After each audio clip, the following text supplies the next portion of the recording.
인류 역사상 가장 잔혹하고 충격적인 범죄를 저지른 자들. 그 이름만으로도 공포와 경멸을 동시에 불러일으키는 존재, 바로 세기의 살인마들입니다.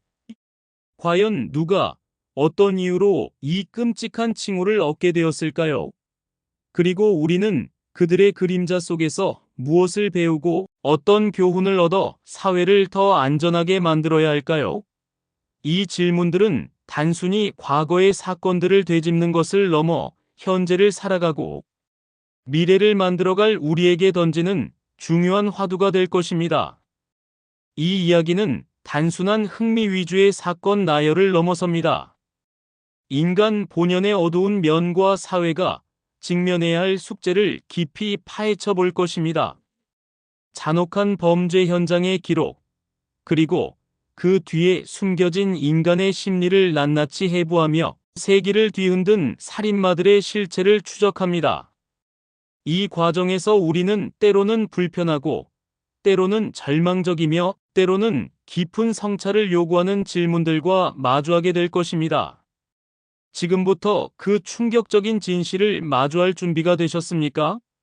이 서늘한 여정에 함께 해주시길 바랍니다.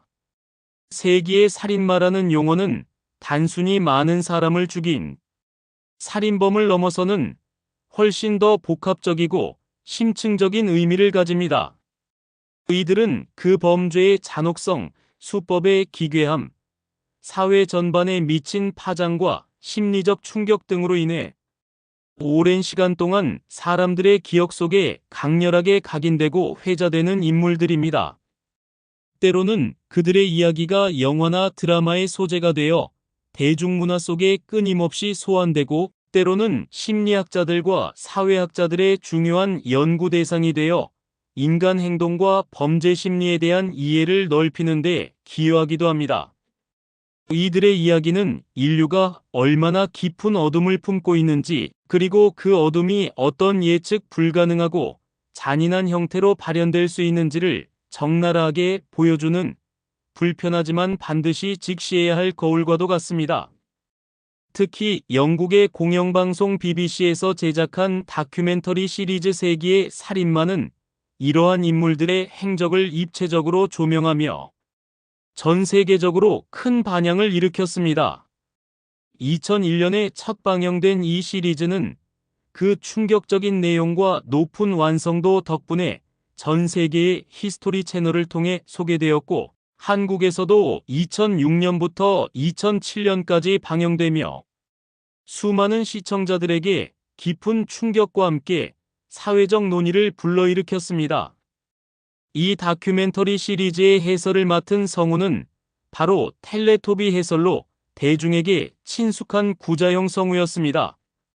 그의 무게감 있고 차분하면서도 긴장감을 놓치지 않는 목소리는 각 살인마들의 이야기를 더욱 생생하고 섬뜩하게 전달하며 시청자들을 깊은 몰입감 속으로 이끌었으며, 이는 다큐멘터리의 완성도를 한층 더 높이는 중요한 요소로 작용했습니다. 이 다큐멘터리는 20세기에 악명을 떨쳤던 살인마들의 행적을 단순히 나열하는 것을 넘어 그들의 범죄 유형과 동기를 기준으로 다양한 주제로 분류하여 심층적으로 소개합니다. 예를 들어 죽음의 천사들 편에서는 생명을 살려야 할 의무가 있는 의료인이라는 가면 아래 환자들을 무참히 살해한 간호사나 의사들의 이야기를 다루며, 추악한 의사들과 사람을 죽이는 의사들이라는 부제를 통해 의료직의 윤리적 타락이 얼마나 끔찍한 결과를 초래할 수 있는지를 보여줍니다. 또한 인육을 먹는 살인자들 편에서는 제프리 다머, 에디 게인, 안드레이 치카틸로와 같이 인간의 존엄성을 근본부터 부정하는 끔찍한 식인 행위를 저지른 살인마들의 사례를 소개하며 인간 잔혹성의 극단을 보여줍니다. 이 외에도 사이비 종교의 살인에서는 짐 존스나 옴질리교와 같이 광신적인 믿음과 교주에 대한 맹목적인 추종 아래 대규모 살인을 저지른 집단의 이야기를 다루며 종교라는 이름으로 자행될 수 있는 집단적 광기와 비극을 경고합니다.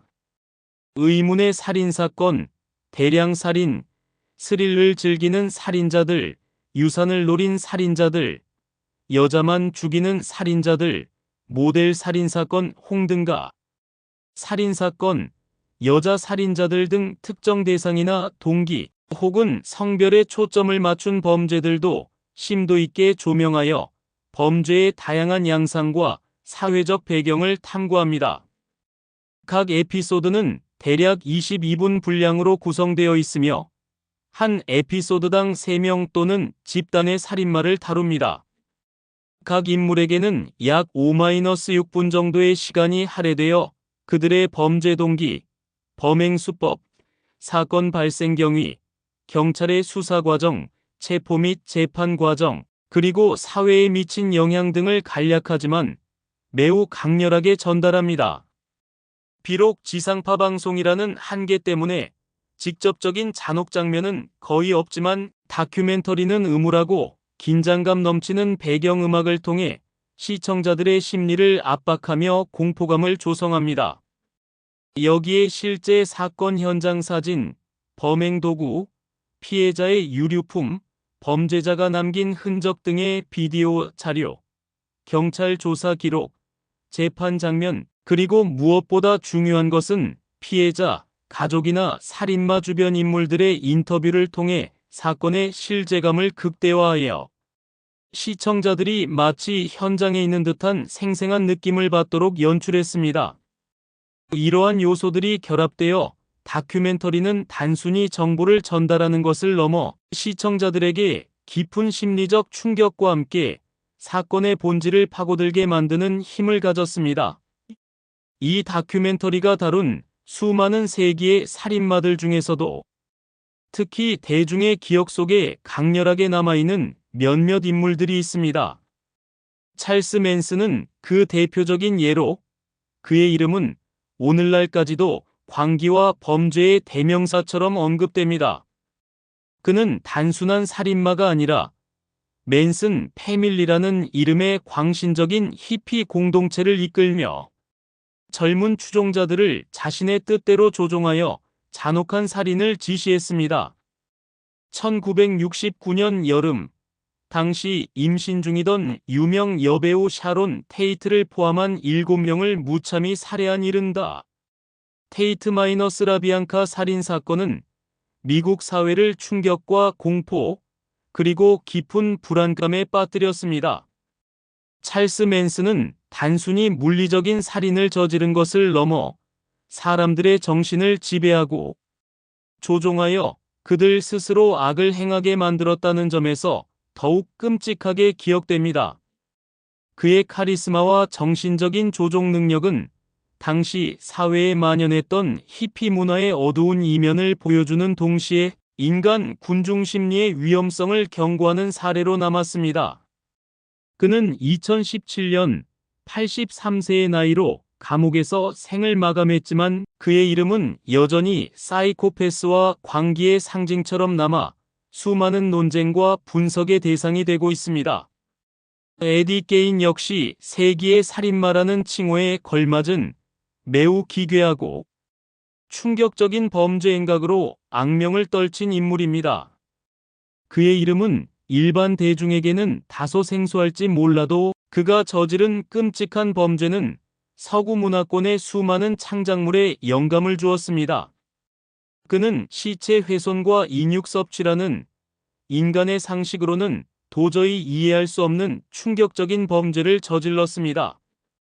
특히 그의 범행은 단순한 살인을 넘어 죽은 자들의 시신을 이용해 옷을 만들거나 가구를 장식하는 등 기이하고 엽기적인 행태를 보였다는 점에서 더욱 소름 끼치게 합니다. 이러한 그의 행각은 영화 사이코의 노먼 베이츠, 텍사스 전기톱 학살의 레더페이스, 그리고 양들의 침묵의 버팔로, 빌 등 유명한 호러 영화 속 캐릭터들이 탄생하는 데에 직접적인 영감을 주었습니다. 그는 정신 이상 판정을 받고 위스콘신주 센트럴 주립병원에서 여생을 보냈지만 그의 기괴한 범죄는 인간이 얼마나 깊은 나락으로 떨어질 수 있는지, 그리고 인간의 정신이 얼마나 복잡하고 예측 불가능한지를 여실히 보여주며 많은 사람들에게 지울 수 없는 충격을 안겼습니다. 그의 사례는 범죄 심리학과 정신의학 분야에서 여전히 중요한 연구 대상으로 다뤄지고 있습니다.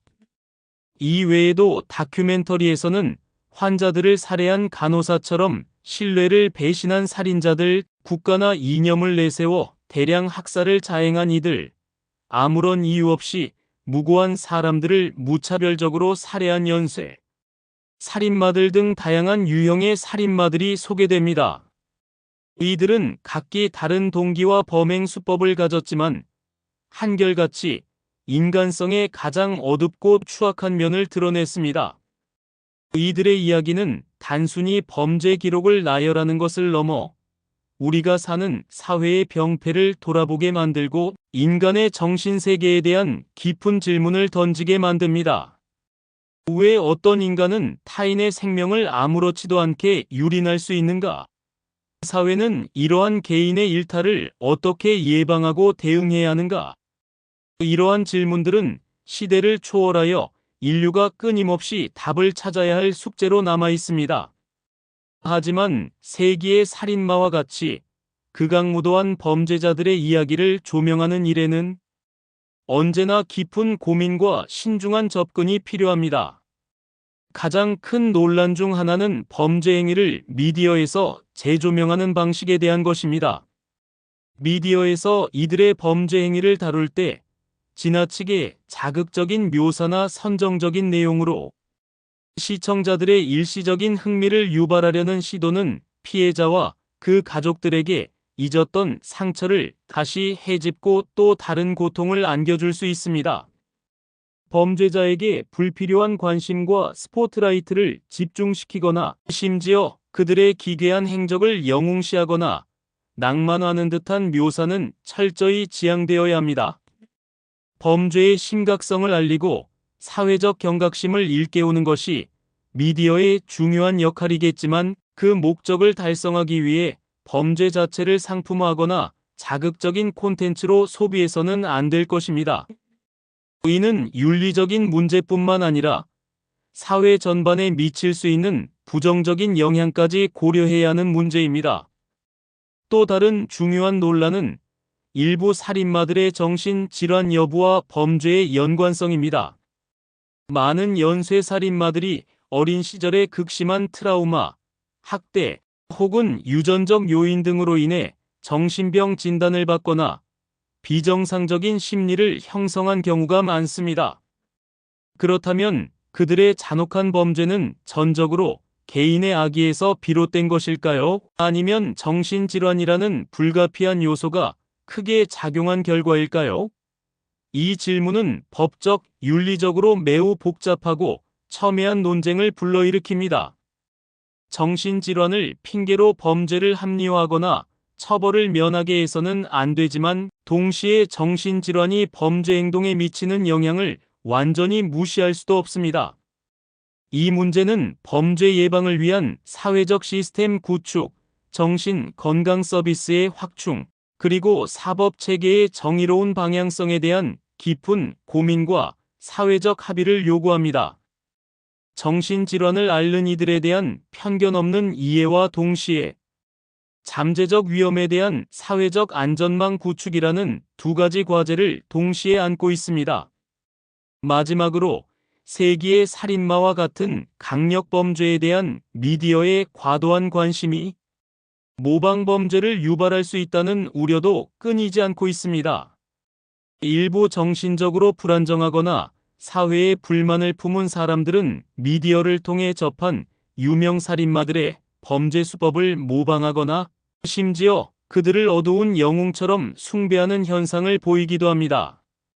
이는 사회에 또 다른 비극을 초래할 수 있는 매우 심각한 문제입니다. 따라서 미디어는 범죄의 본질과 심각성을 사실에 기반하여 정확하게 전달하는 동시에 범죄를 미화하거나 모방을 조장할 수 있는 어떠한 여지도 제공하지 않도록 극도로 신중하고 책임감 있는 자세를 견지해야 할 것입니다. 이러한 다양한 논란과 윤리적 딜레마 속에서 세기의 살인마 이야기를 다루는 것은 매우 섬세하고 높은 수준의 책임감을 요구하는 접근을 필요로 합니다.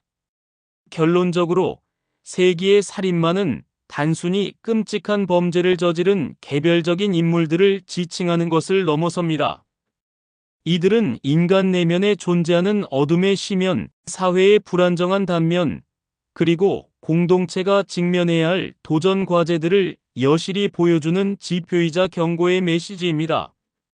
이들의 이야기를 통해 우리는 인간 본성의 복잡성과 예측 불가능성, 정신 건강의 중요성, 그리고 사회가 범죄 예방과 재발 방지를 위해 어떤 시스템을 구축하고 어떤 노력을 기울여야 하는지에 대해 깊이 성찰하게 됩니다. 과거의 잔혹한 기록들을 마주하며 우리는 다시 한번 생명의 존엄성과 인간 존중의 가치를 되새기고, 이러한 비극적인 사건들이 반복되지 않도록 끊임없이 경계하고 노력해야 할 것입니다. 어두운 역사를 통해 배우고 그 교훈을 바탕으로 더 안전하고 정의로운 미래 사회를 만들어가는 것이 바로 우리 모두의 숙제이자 공동의 책임입니다. 이 이야기가 여러분에게 던지는 질문들에 대해 깊이 고민하고 우리 사회가 나아가야 할 방향에 대해 함께 논의하는 계기가 되기를 진심으로 바랍니다. 인간의 어둠을 직시하는 용기만이 빛을 향해 나아가는 첫걸음이 될 것입니다. 이 주제에 대한 지속적인 관심과 성찰은 우리 사회를 더욱 건강하게 만드는 데 필수적입니다. 인간의 존엄성이 존중받는 사회를 만들기 위한 노력은 결코 멈춰서는 안 될 것입니다.